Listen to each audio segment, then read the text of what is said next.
বেলুড় এই নামটি শুনলেই এক অন্য অনুভূতি হয়।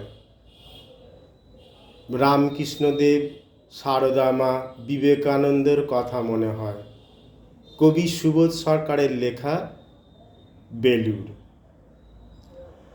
আমি একটা কোণায় দাঁড়িয়ে দেখছিলাম দুটি ছেলে গেরুয়া বসন পরে মন্দিরের সিঁড়ি মুছছিল। এত মন দিয়ে আমি কাউকে সিঁড়ি মুছতে দেখিনি। এত ভালোবাসা দিয়ে আমি কাউকে ধুলো তুলতে দেখিনি।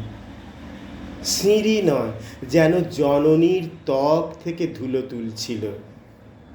এভাবে কেউ সিঁড়ি থেকে ধুলো মুছতে পারে এ আমি কোথাও দেখিনি।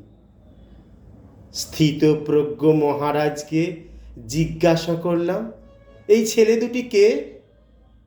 মহারাজ মৃদু হেসে বললেন, একজন নিউক্লিয়ার ফিজিসিস্ট, একজন IBM-এর 6 লাখ টাকার চাকরি ছেড়ে এখানে এসেছে, সিঁড়ি ধুতে এসেছে।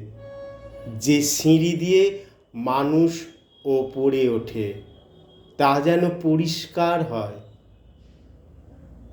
মহারাজ চলে গেছেন।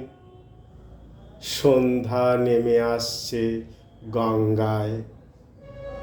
আমার ভেতরেও নামছে সন্ধ্যা।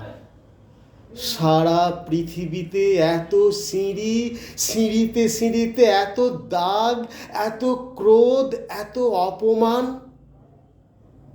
আরতি শুরুর আগে মনে হলো যে সিঁড়ি মুছতে পারে না সে কোনোদিন মানুষের চোখের জল মুছতে পারবে না।